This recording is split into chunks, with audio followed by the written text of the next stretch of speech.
Let's start, and people will keep joining in. It's so fantastic to see you all. Good afternoon to everyone. My name is Komal, and welcome to this webinar.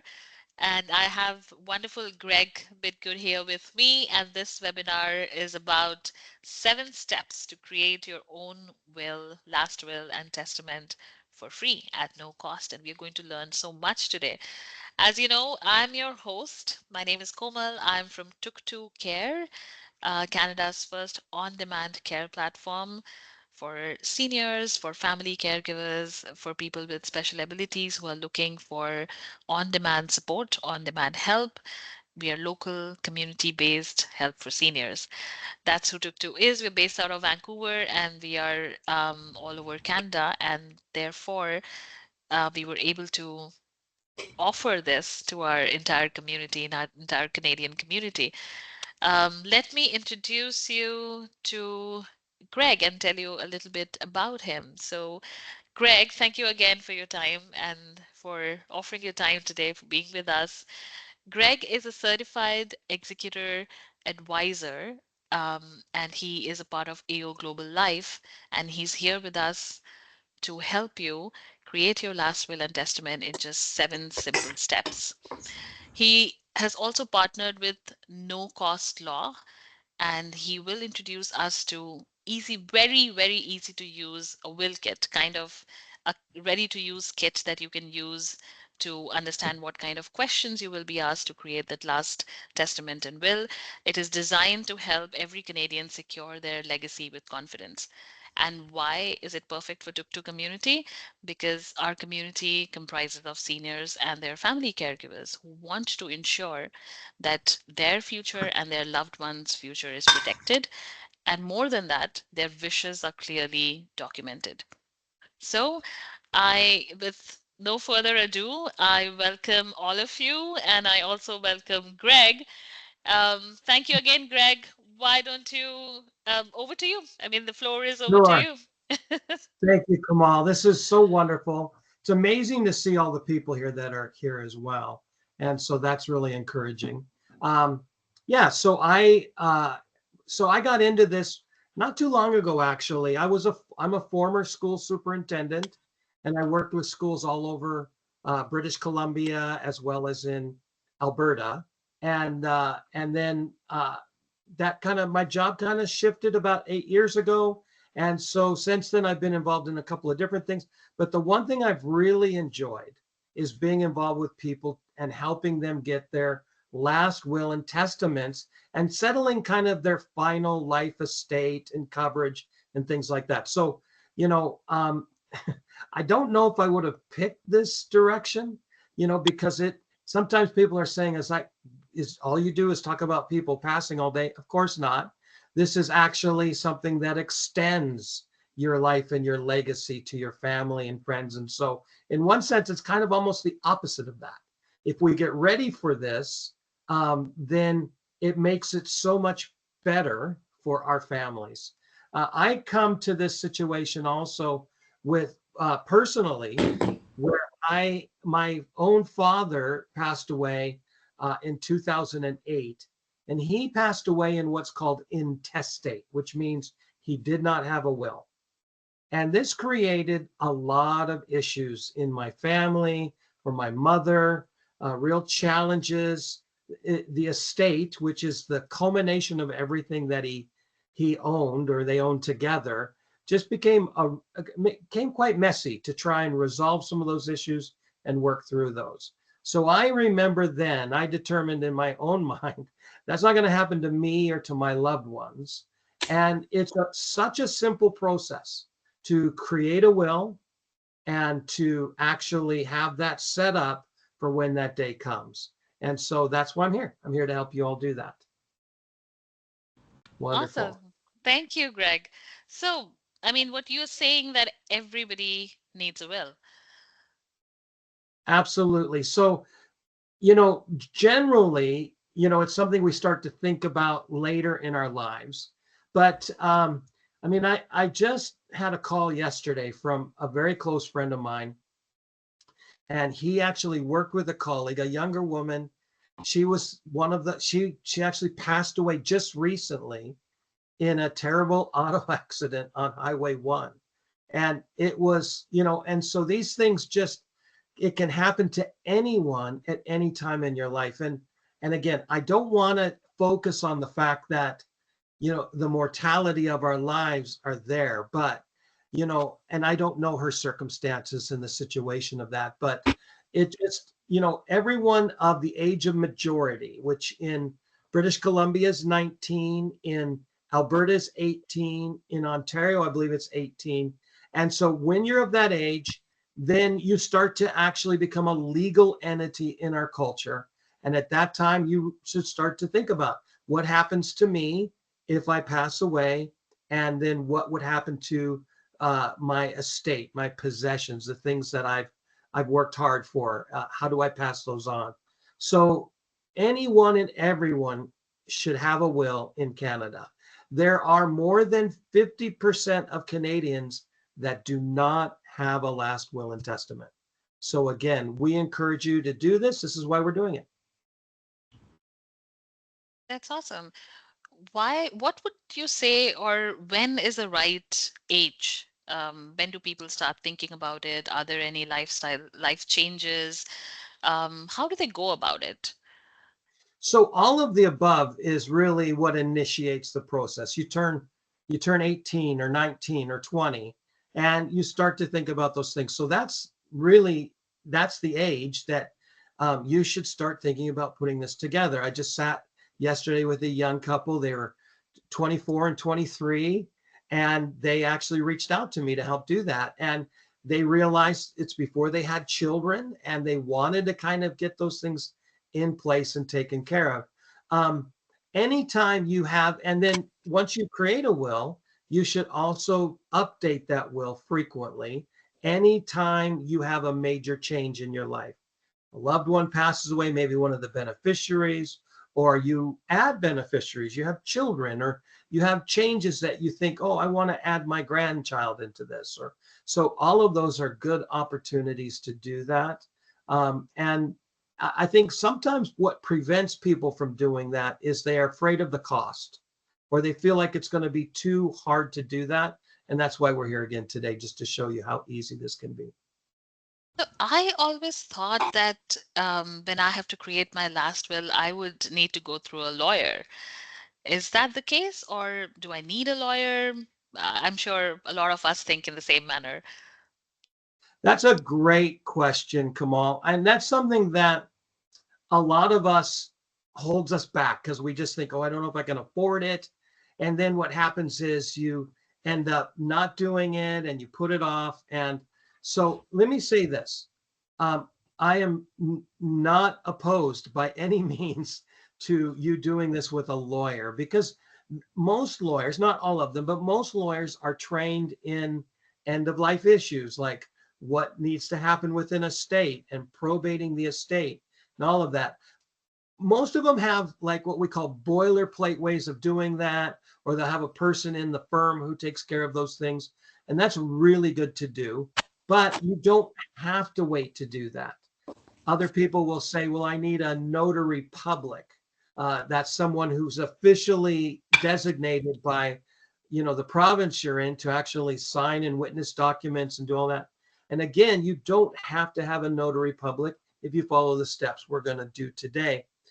Now, that being said, the more complicated your estate, and remember, the estate is the total package of everything that you own when you pass away. The more complicated your estate, the more often I would suggest you should get a lawyer involved. So when I say complicated, most estates might have, some bank accounts, they might have some possessions, maybe even your own home where you live. That's not that complicated. But when you start having other properties, you own other properties, maybe you have a number of just different significant investment accounts. If you have situations like that, then that's when I would recommend that you consider consulting a lawyer to go through that. Got it. Now let's come to the part where we all have been waiting for. what is this no-cost law and the will kit that we've been raving about? Show us how to, let's get into it. Show us how we do Sure. it. So no cost law is an LLC. It's connected to an LLC called the Safe Families Network in North America. So this works both in the United States and in Canada. Everything I'm going to show you today is structured towards Canada. And we're going to show you at the end of this a website, and I'll walk you through what you need to do there when you get there. So so it's very much a Canadian experience. And so I always want to say that, although you can find it both in the United States and Canada. And if you went to their website, there would be a question, are you in Canada or the United States? And some of the laws are a little bit different. But no cost law is dedicated to everyone in North America having a last will and testament. The founder had the same experience that I did, which the family member who died intestate. And so it's really important. He felt like it was really important that every person understood what it is to get a will done. And many of the people on this call haven't done their wills yet. Many are there to help a family member do that. This is a great place to get started. And at the end of this call, I'm going to send you, well, I'm not, Kamal is, and Tuktu is going to send you the PDF version of the kit that I'm going to show you today. So let me share my screen. And okay, let me just do that here. And let me know if you can see that there, Kamal. Yes, we can. Okay, wonderful. So this is just the front page of the booklet. And we said there were 7 steps, 7, 6, 5, depending on the situation in your life. And so I'm going to walk you through the 7 steps, and then we'll open up for questions and have the opportunity to talk about this. It won't take that long because it's actually not that complex. So this is, again, no cost laws, last will and testament kit. It gives you guidance. Now, this one I'm going to show you is not actually your will. Now, it probably could work for that, but I'm going to show you a website that we're going to give you access to and a promo code that you get into. It's called canadawills.com. And then when you get into that website, you can actually go through the same process. But I always tell people that I work with, make sure to do this first, go through it, do all your thinking, all of your planning, coming together, all of that here. So let's go ahead and jump in. So step 1 is to just provide information, and I'm going to make this a little bit bigger so you can all see it. Step 1 is to just really, in the kit, provide information about yourself. You don't have to give a lot of information. We just need to be able to identify you as the person doing this. And then also, when you go onto the website, it will also do that. So obviously, just normal information. And sometimes it's often important to put maybe some additional information about yourself if you want to. So we encourage you to do that. But really, your date of birth, your first, last name, your address, all of that can be there. Now, that's step 1. So that's pretty easy. We all got that down. Step 2 is about your spouse. Now, there are several ways to do this. You could do a last will and testament for just you. And then you don't need to include your spouse in it. And then your spouse could do their own last will and testament. And there are some circumstances where that's appropriate. But in most cases, your spouse is the person who is the primary inheritor, or the primary person who would receive your estate if you pass away. So step 2 is really important, to just file this information here as well. And again, it's pretty straightforward. Obviously, if you're widowed, that's not going to apply. If you're divorced or you're separated, you obviously most likely do not want your spouse to inherit with you. And so So these are important considerations, but I find that most people are either married or they're domestic partners or they're single. And so your domestic partner is someone that you're living with, and they're we're going to say they're your spouse or they're your marital person. And so and every province is a little bit different on how that is judged. So you need to consult your own province and your own provincial structures with that. I know in British Columbia, there's a kind of a 2-year rule. If people have been domestic partners for 2 years, then they're, as far as the province is concerned, they're thought of and treated as a married couple. But you can also there's no time limit. You can always list them here. So then, and did I lose Kamal? Did we lose you, Kamal? All right. Oh, I can see her there. There she is. I just lost your video. So that's just important. Now, and again, I'm going to share a little bit more about this, but your partner is most likely the person that is going to inherit your estate. So you want to put that there. And then, so that's important. Then you want to list your children. So you want to list you and your partner's children, or if you have stepchildren, you can put them here as well. If you're a single parent, you list your children here as well. And you would just list their name, their date of birth. If you wanted to, you could list their location, their address. But keep in mind that your executor will have to manage all of this, and I'll explain how the executor works in a minute.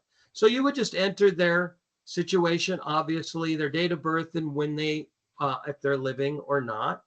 Just very simple. Here's an important question at the bottom of this kit, though. And that is, do you want to treat your children equally? Now, I find I work with a lot of people, and most people say yes, they want to treat their children equally. But there's sometimes circumstances which that is not the case. And that's okay. This is all about you determining what you want to have, your own will with your estate. So there's no law or rule here, that you are creating the law or the rule by doing the will.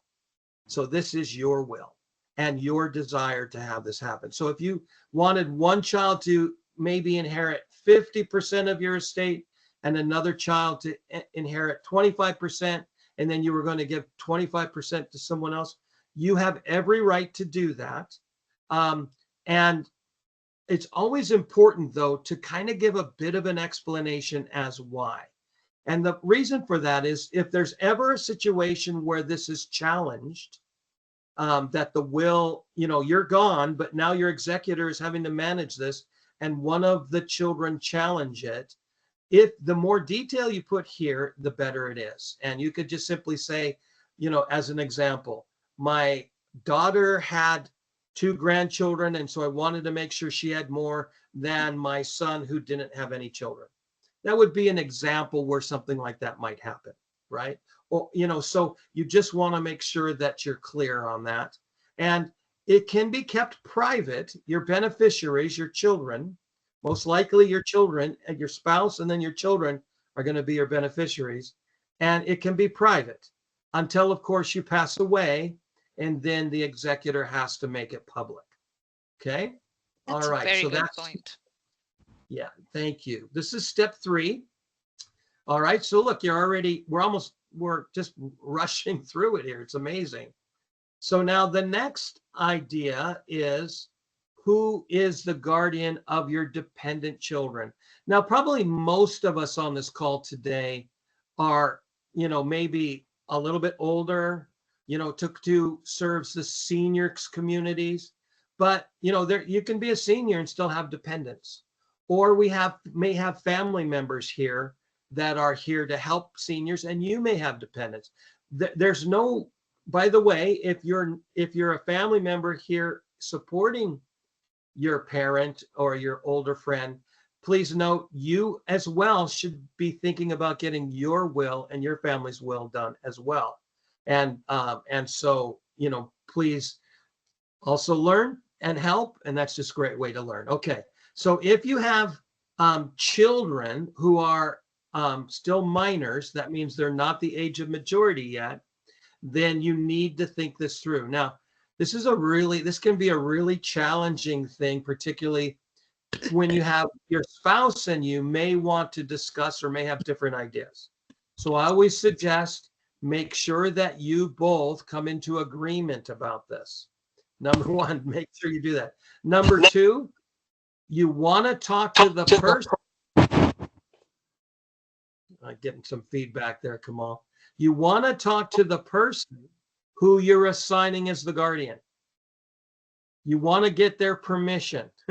Now, it's a very big honor for maybe, like in my case, I remember I went and talked to my brother and his wife, and we kind of went through that. Can you hear me okay? Yes. All right.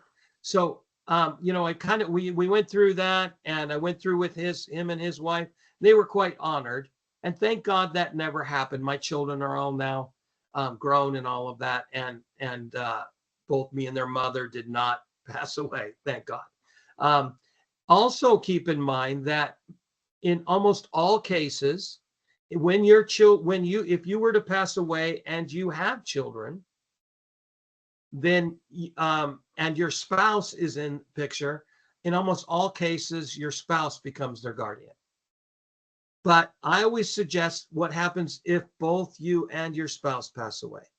You need to have somebody there for your children. So that's step 4. Now, if your children are all grown and you're not thinking about it, then you're already now through 4 steps. You're on the other side of this. So that's really exciting. So that's good.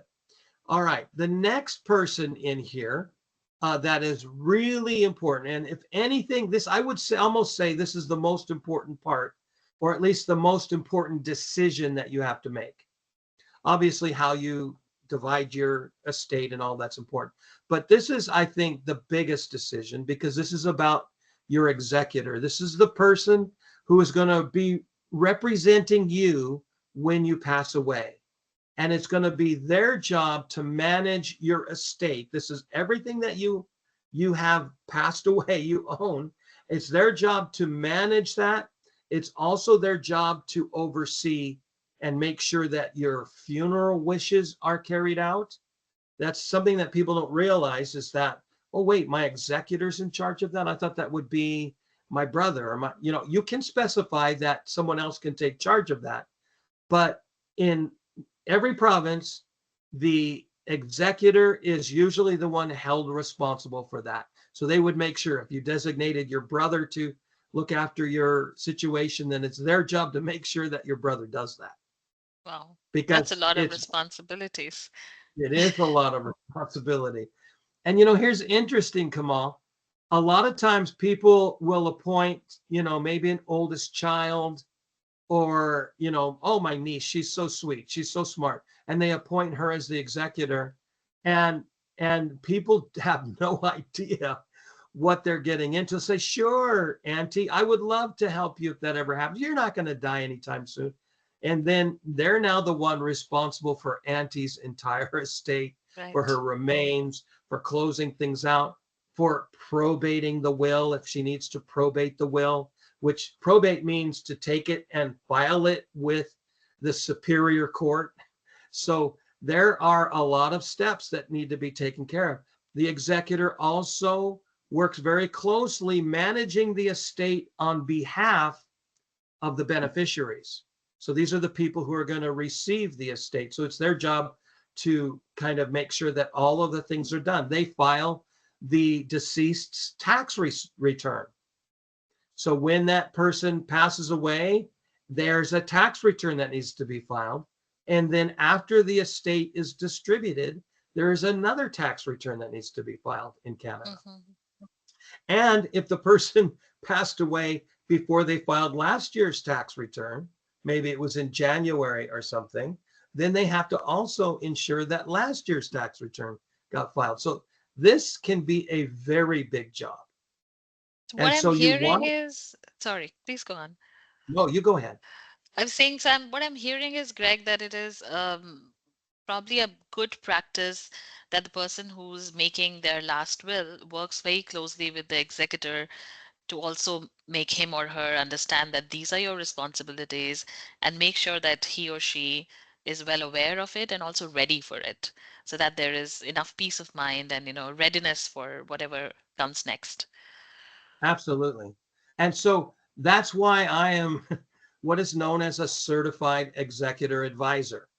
So a lot of times what happens is people pass away and then all of a sudden the executor realizes they have all this they have to do. And so, that's why it's important if you don't know what to do to find a consultant. You can go to a lawyer, and generally most lawyers, again, probate lawyers particularly, will know exactly what to do. Hmm. But they're a little bit more expensive than like for myself, a certified executor advisor. And so Wonderful. one of the things that I do when I do a presentation with someone about their will with no cost law is I offer a 30-minute consultation with the person that they select as their executor. And then there's lots of really good documents. I have a couple booklets that I give them that are published by the provinces that they're in. And one thing that you'll find is the provinces have done, most of them, I haven't done this in every province, but most of them provide really good documentation online on what to do. What are the steps? Who do you need to see? Where do you probate the will? All of those things. So this is a very important person. Now, right off the bat, your spouse is going to be your executor when everything moves. And generally, it's pretty simple. As long as the estate is not too complicated, we're not talking about you own businesses or you have multiple properties. Just an average Canadian estate, it's going to pass to your spouse very easily. It's not going to be hard. And generally, they just assume, they're usually part owner and they assume the full ownership of everything. So that's a simple process. But when that person passes away, now we have to move things to the child or to the other beneficiaries and to the son and daughter. And so that's where it starts to get a little bit more complicated. And so that's why this person is really important. Now, let me say this about an executor. They can be a beneficiary. So let's say you have 3 children and one of them is really bright and, is a go-getter and you want to appoint them as the executor, then that is fine. I always recommend this though. As long as the siblings get along really well, then that shouldn't be a problem. But I have found in certain families where that isn't the case, there can be problems and it makes things difficult for the executor. So if you know there's a lot of problems between the siblings, you may want to consider finding someone that's a little bit more neutral to do that as the executor. Another thing you should note is that if you do, generally, if it's a beneficiary, then they don't, they're not going to get paid or anything like that. But if you bring someone in outside of a beneficiary, then there's actually a fee structure that pays them during probate, depending on how much time they have to take. And most provinces have actually dictated fee structures for the executor's duties. They're the administrative duties of the estate. So if you do pick someone outside of that and you have a substantial estate, then that's important as well. Let me take a moment as well to say this, and I know we're really camping on step 5. You can see how important this is. The other thing that you want to consider is if your estate is over 25,000, that's kind of a magic number in Canada, then it generally has to be registered in probate court or in the Supreme, like in BC, it's the Superior Court, and you register it in there. And there are whole documents to do that. Now, in those cases, it makes it easier if you can afford it to just pay a probate lawyer. But you can also do it on your own. And all of those documents that you need, there's, depending upon the structure of the state, there's different kinds of documents for that. And then you're a consultant or someone who's familiar with that can go ahead and do that. And if your executor is really internet savvy and can search those things out and is willing to learn, then they don't need someone else to do that for them. So I wanted to say that as well. Notice they have 2 people here. That's in case one person can't. You choose a second. It's not a requirement, but it is a suggestion. All right, so it's enough on probate. There's a lot on that on the executor. So let's go to step 6. Do you have a comment there, Kamal? No, I was just saying, Greg, that because we've covered 5 steps, I was wondering if we could take a moment and just check with the audience if anybody has any questions, Sure, if let's you're do okay that. with it.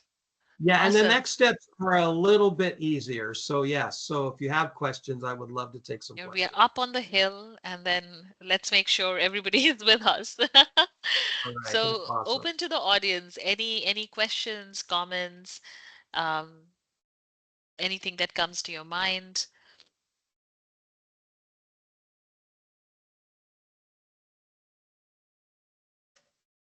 Should they just unmute and speak, or should they? Yes, yes. Each Okay. one of you can just unmute and ask your question or put that in the chat if you are comfortable with that.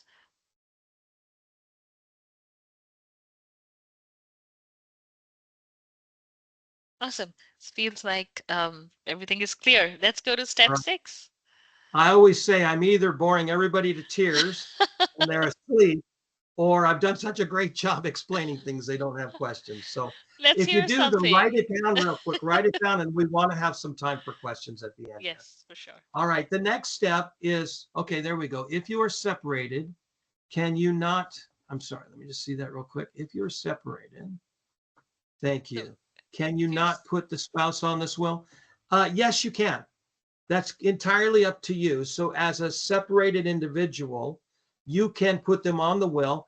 You don't have to even put them on as a spouse. You can put them as an additional beneficiary. So whichever way you want to structure it, that's fine. So, um, you know, and whatever your marital status is at that time. So if you feel like you're going to you're just taking a break and you're going to come back together, then you could treat them as your spouse. But I'm going to show you in a minute where you put additional beneficiaries so that you could put them as an additional beneficiary instead of as a spouse. So that's entirely up to you. Okay. Any other questions? That was really good. Thank you. Yeah. Thank you, I Irina. I do have a question though.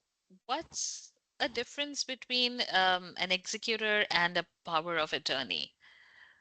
Okay, that's a great question. So an executor is someone who manages the will. So that's after you pass away. So that's becomes the person that is responsible for you in death. Now, if you were, let's say you were putting together a living will, that's something that determines what happens in case you're in a life-threatening situation, would be an example of that. Then you would assign someone to be the power of attorney, which is the person who takes responsibility for making decisions while you are alive. So a power of attorney is someone who helps you when you're alive. A executor manages the estate after you pass away. Is that Great. clear? Yes, thank you. Okay. Yeah, because I know a lot of times when I'm working with people, they'll say, well, do I need to do a power of attorney now? And again, I always suggest that's only if you need a living will, which it determines that. Now, the website we're going to give you access to, Canada Wills, also has a part of the site that does living wills if you're interested in that. So that's important. And yeah.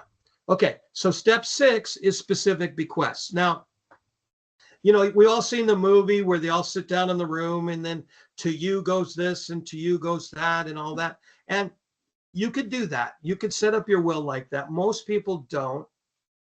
Most people, mostly this is just focused on your overall estate gets handed to your spouse, gets to your children, and is managed by the executor. That's pretty much all we're doing. But let's say you have a piece of jewelry you want to go to your special niece, or you have some family heirlooms that you want to go to your brother, or you have maybe a work vehicle that you want to pass on to, your apprentice. And so this is where you're going to list that here. So you're just simply going to put the item and who the recipient is. Now, again, this is this is a kit that prepares you to do your will. You can always put more detail when you're working on Canada Wills / will kit and you're doing the interview process there. I'm going to show you that in a minute. But so you would just take those. Now, one of the things that does is it takes that truck. Let's use the truck going to your apprentice as an example. It takes that truck out of the overall estate, and then it passes it on to the apprentice, kind of separate from everything else. Everything else that's left is still the estate. But that truck is now kind of removed from that process. So the executor's not going to put the truck up for sale. He's not going to go to the beneficiaries and see how do they want this truck dealt with. It is going to go outside of the family to the apprentice and is no longer considered part of the estate. Any question? You got a thought on that or anything? So it's pretty plain. Okay. And that's the scene we always see in the movies where everybody sits down and does that. So go ahead, Molly. I see your question there. Thank you. I just wanted to ask, so these specific bequests, does the person who gets a specific bequest, whether it is a cash gift or the apprentice's truck, do they have to pay tax on this? Boy, that is an amazing question. That's really good. So one of the challenges with all this is the fact that the estate is taxable. So it's a good time to talk about that. So you led into this really nice. Think of your estate as everything that you own. And then when you pass away, you sell everything you own to your estate. So generally, the taxes you have to be the most concerned about is what we call capital gains tax. And I'm not going to get into a lot of detail of this, but let me suggest that, properties are going to create the most kind of tax burden that you have in your estate. Now, generally cash, things like that, they would be filed through the tax returns when your person passes away, if there's costs that are there. But capital gains tax happens when you have let's use a piece of property. Generally, that truck is not going to appreciate. It's going to depreciate. But if you live where I live in the Okanagan, and when, every home that I ever bought, I always sold for more. And so, a piece of property is subject to capital gains. That's the amount that you started with, that you paid for it, and then you sold it, and everything in between there is what you pay taxes on. If it's not your residence, there is an exception in the tax code to your residence. As long as you lived in the home and that's your primary residence, it's not subject to capital gains. And so when you sell that to your estate, again, I know you're not doing it physically, but that's the way the government thinks about everything that you own has now landed in the estate. So when that happens, it will be subject to capital gains unless you are talking about your primary residence. So any items, maybe it's jewelry or something that could appreciate, you really need to start to think about tax consideration. Businesses become very complex in those situations. And that's when I would then recommend that you consult a lawyer. But generally that truck is depreciating. So the apprentice is not going to have to manage any taxes. If it's cash, then that's generally taken care of in the tax return, the death tax return.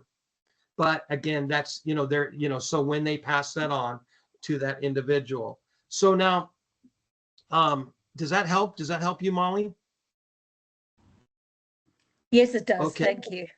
So, and there's a great question here from Kim. Does putting things in trust, like a home, prevent the recipient from paying taxes when the homeowner passes? Putting something in trust does not does not create a tax shelter, no. But I will say this, if it's your own home and you lived in it when you passed away or close to that date around there, then it is exempt from taxes. So you don't have to worry about that. You can put things in trust, but again, once things are in trust, they still fall under the tax code.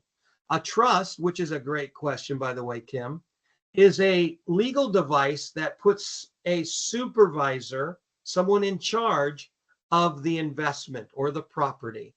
That's really all that the trust does. So in a sense, once, you know, the person has passed away and then it's put into a trust, the trust now has to manage the tax burden on the item. So let's say you had a cottage or an investment property, you know, on the lake. And so it's not your primary or principal residence, you pass away. Consideration needs to be given to how that's handled because it will be subject to capital gains tax. Capital gains tax is the part between what you paid for it and what you sold it for, and 50% of that inside becomes tax. And I'm not a tax accountant or lawyer, but I just know about this because I advise people all the time. All right. Step 6. We're still on step 6. Now I look at the clock and I'm going, wow, where's the time going? So step 6 is your charity bequest. So now charities generally are not subject to any taxes. And this is one way that you can ensure that your estate is not paying taxes, is to give as much as you can to charity. And it's usually generally 100% deductible for any kind of taxes once it goes to a registered charity. So this might be a church, a mosque, maybe a temple, a nonprofit that's really close. Now check that the nonprofit has charitable status. And once you put it in there, then that's really important that that would then go to that charity. Now, I always want to make this one point with a charity. Make sure that you do it by a percentage, not an amount. Let's say you wanted to donate 50,000 to your favorite charity, and then you passed away, and then the estate had some unusual expenses, capital gains, things that happened to it, and all of a sudden now the estate is only worth 60,000, and you're now like, oh, wait a minute, almost all of that would go to the charity because you put an amount in there. So I would suggest you put a percentage, like a 10% or 20. And then that way it's not infringing on what you want to give to your beneficiaries. That makes Make sense. sense? Okay. You have a All right. line in there, Greg. It says that a bequest to Red Cross might go to the national headquarters when you intended it to go for a local affiliate in your area. Could you explain that a bit?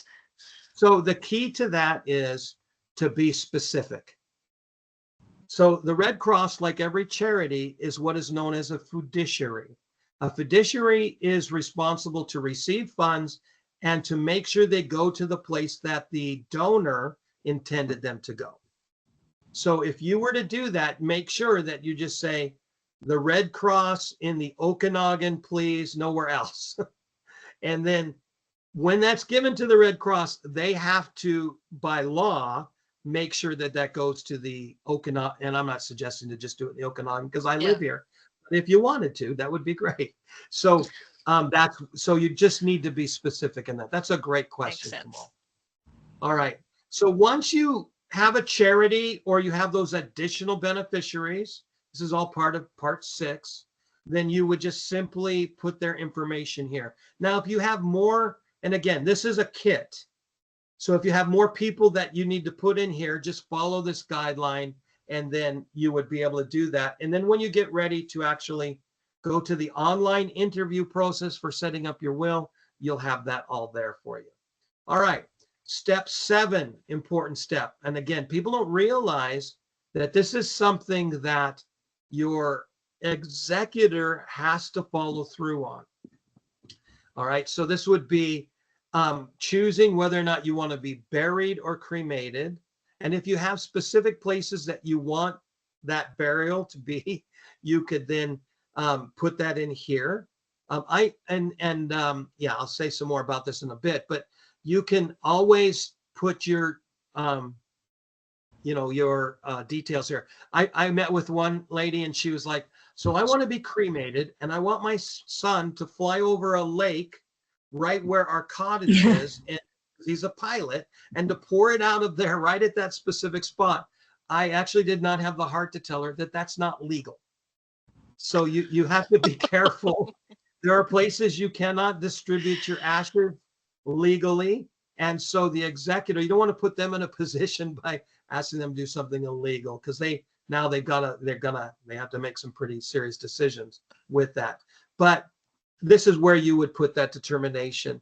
I'll say this, 90% of Canadians today are opting for cremation. But a lot of times what they're doing is I'm going to be cremated and buried at a certain spot, and I have my plot picked out, or I'm going to be buried, and then they have like mausoleums now for just to take the urn and put it in there, and then your loved ones can come and visit that spot as well. So those are a couple of options, or you can just go for the low cost, or you can choose burial. Now, yeah, I thank you for that, Kim. I want to be careful that we don't judge the type of burial just because I know that there are certain religious perspectives about that as well. I have been familiar with and you're talking about a green burial there in the chat, and that's really exciting. And there's more happening to that nowadays. And a green burial is when there's an environmentally prepared place, and then you actually you're not gone through a lot of the traditional ideas of burial, and that you are more absorbed into the land. That's maybe a nice way. And so that's fine, and that's great. There are costs to that, though. So you need to kind of make sure that you research that out. And there are definite rules around that, because you just can't do it in any spot. You have to have there are some specific rules that have to be followed with that in every province, okay? And I don't have time to go into all that. All right, so that's your burial and cremation requests there. Finally, you just have any additional information. Maybe you want to just make a message to your family, or you have some things that you really want to make sure they're followed directly. Again, in the kit, this gives you an option to do that. Then it has a place for a signature. Now, if you did not have a chance to do this anywhere else, you could put everything here. You could sign it, and then this would be the starting document. If you had to, it could be your will. But there's a couple of things that you need to remember when you're doing this. Now, I'm going to have everyone that gets this is going to get this particular website and code. And I would ask to take the kit and to do it from the kit first, because they don't want people just on the website and then it times out and you have issues with that. Do the kit first and then go to this website. And you can write this down, or I would just suggest you're going to receive this kit as soon as we're done, right, Kamal? Right. Okay. Yes. So this website, so the website takes you there. When you use the promo code, it's kind of structured in such a way. There's an interview process for you, and it just really goes through everything you just did and all the work that you did, and it lines it up. Then what you do when you're done with that is you download it from the internet to your computer or your phone, and then you print it out. And I know I work with some people that don't have printers. I know that everybody could find a printer, or you just go to Staples with the document and you just give it to them on an email and they'll print it for you. So once it's printed, here's what here's what you want to do. You don't want to sign it yet.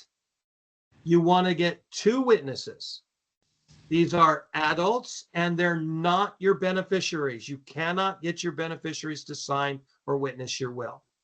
But 2 witnesses, a friend, a couple, maybe, I know I talked to one guy and he says, yeah, we're going to have a signing party. They're going to come over. We're going to show them the will, and my wife and I, we're going to sign.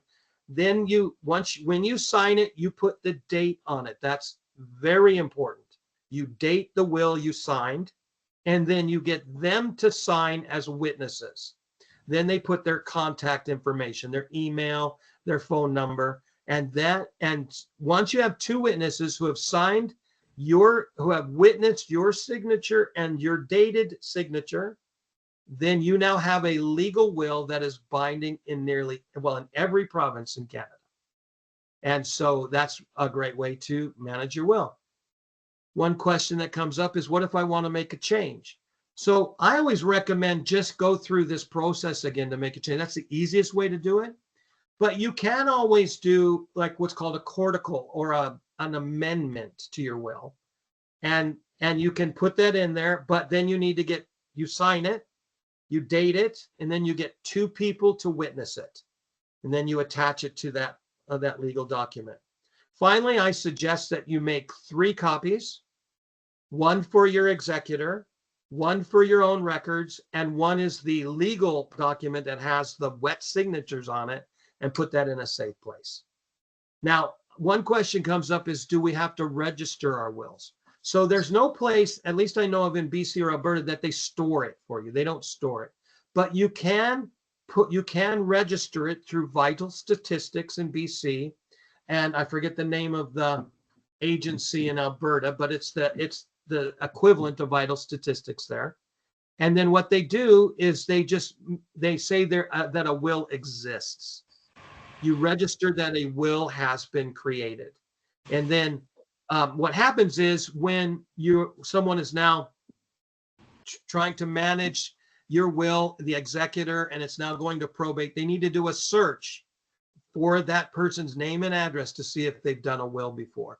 So it just makes sure that it's recorded that you have a will, and then you keep that will. You can keep it with a lawyer if you want to, or you can, keep it with someone. Now, remember, once you give out a copy of that to your executor and you make a change, your executor needs to see that change as well.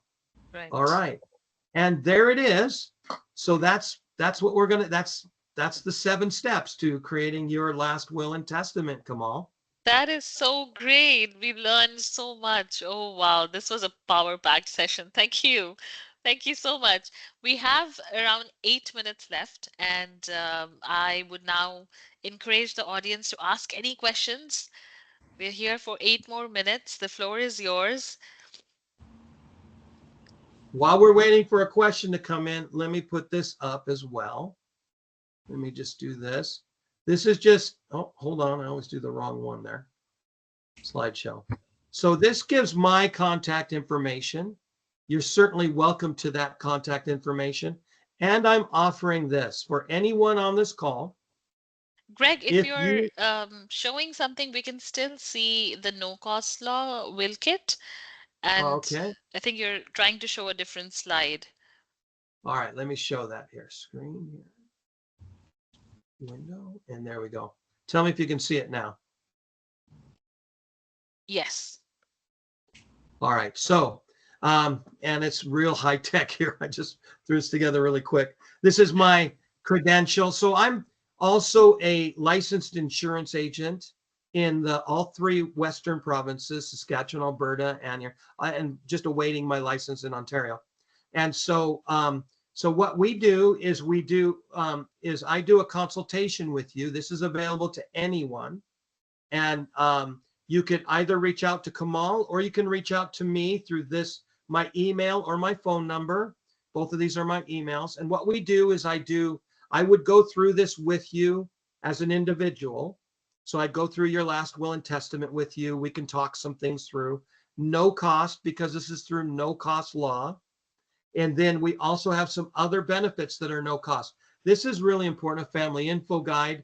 This is a companion document to your will. If you have dependent children, we do a child safety kit. We issue a $2,000 policy in your name by taking the call. And then this is a vision card. So what this does is it gives you some more benefits. I also do an analysis, a financial analysis of your end of life coverage and benefits. And so that's part of the presentation that we do to see if you can qualify. Not everybody can, but to see if you can qualify for further benefits. And so that's what I do. And I love doing that. So I'm both a CEA, and there's my diploma right there, and I'm also a licensed insurance agent in Saskatchewan, Alberta, and BC, soon to be in Ontario. Thank you. Thank you so much. This is great. Thank you for offering not only your time, but so many resources and benefits to the Tuktu community. I'm sure this will be a wonderful resource for people to refer to. And just so everybody knows, after the presentation, I will be sharing the resources. When I say the resources, the will kit, a PDF of the will kit. And if you are interested in further consultation with Greg, here's his email address. You can directly reach out to him, or you can just reply to that message, and I will have I mean, I will pass on your email, your contact email to Greg so that you can take it forward there. Wonderful. Any I questions? think Leslie had a question. Thank you, Arina.